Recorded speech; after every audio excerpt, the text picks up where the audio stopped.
Provence-Alpes-Côte d'Azur, le Made in France, évidemment, c'est une chose que l'on aime en Provence. Oui. Et la faïence, Et entre j'avais autres. envie de revenir justement sur un village qui fait la fierté de cette région, Moustier-Sainte-Marie, pour au moins 2 raisons, Laurent. C'est l'un des plus beaux villages de France et sa faïence est réputée dans le monde entier pour son élégance, pour la beauté des décors. Alors moi, je vous propose de juger par vous-même. Et pour cela, je vous emmène dans l'un des derniers ateliers encore en activité. Adossé au massif du Mont-Denier, Moustier-Sainte-Marie est réputé pour son charme atypique et son art de la bonne table. Ce restaurant est un haut lieu de la gastronomie française. Il appartient au grand chef Alain Ducasse. L'établissement s'est offert la plus belle vaisselle, de la faïence entièrement fabriquée à la main. Non, mais je le fais pas très bien, moi.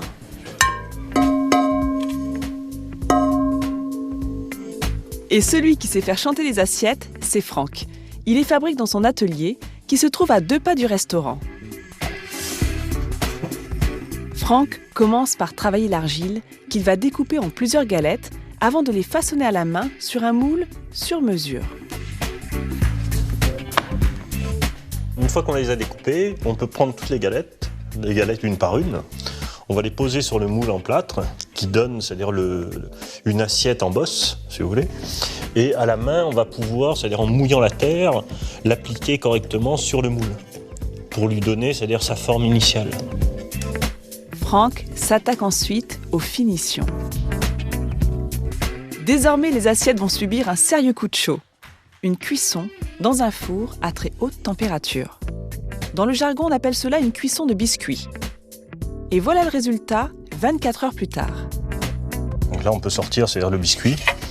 Et là, on obtient, c'est-à-dire vraiment la sonorité, c'est-à-dire déjà de la terre en elle-même.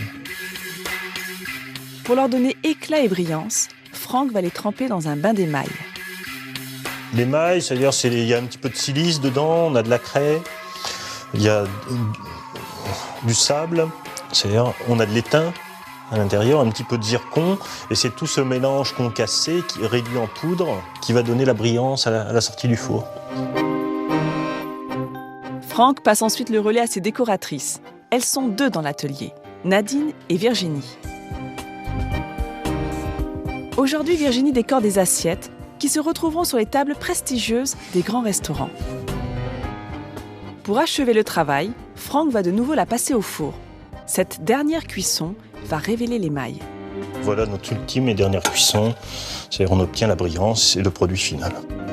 Comme les plus grandes œuvres, chaque pièce reçoit sa signature. Car ici, la faïence est un art entre tradition et modernité. Ah mais moi je suis constamment époustouflée par la beauté de cette faïence.